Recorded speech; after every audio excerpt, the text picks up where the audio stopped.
বিএনপির ভারপ্রাপ্ত চেয়ারম্যান তারেক রহমান আগামী 27শে ডিসেম্বর ভোটার হবেন বলে জানিয়েছেন দলের স্থায়ী কমিটির সদস্য সালাউদ্দিন আহমেদ। সোমবার রাজধানীর আগারগাঁওয়ে নির্বাচন ভবনে সিএসির সঙ্গে বৈঠক শেষে একথা জানান তিনি।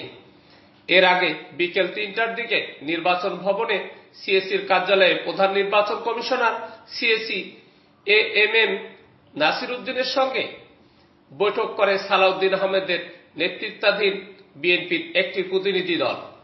বৈঠকে নির্বাচন কমিশনার রহমানেল মাসুদ ও নির্বাচন কমিশনের সিনিয়র সচিব উপস্থিত ছিলেন।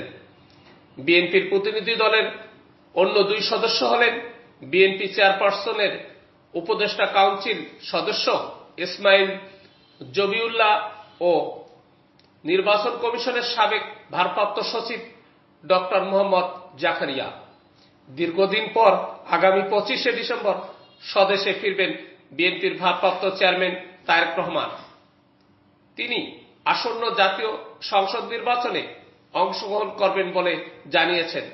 তবে তিনি এখনো ভোটার তালিকায় নিজের নাম অন্তর্ভুক্ত করেননি।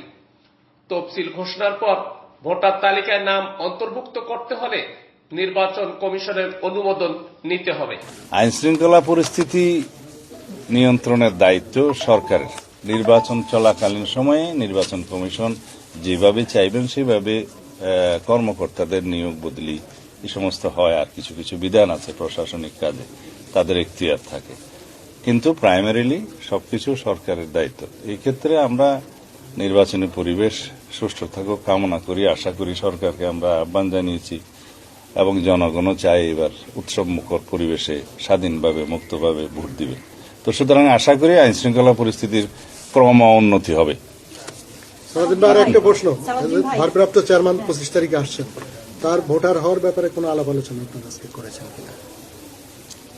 25 তারিখ হচ্ছে বৃহস্পতিবার, শুক্রবার হচ্ছে 26 তারিখ, শনিবার 27 তারিখ নির্বাচনকালীন এই সময়ে নির্বাচন কমিশনের অফিস সব খোলা থাকে। সেই দিনই এই ভোটার হওয়া, আইডি কার্ড বা ভোটার আইডি বা ন্যাশনাল আইডি হওয়া সংক্রান্ত যা কিছু আছে তিনি এই 27 তারিখে করবেন। ধন্যবাদ।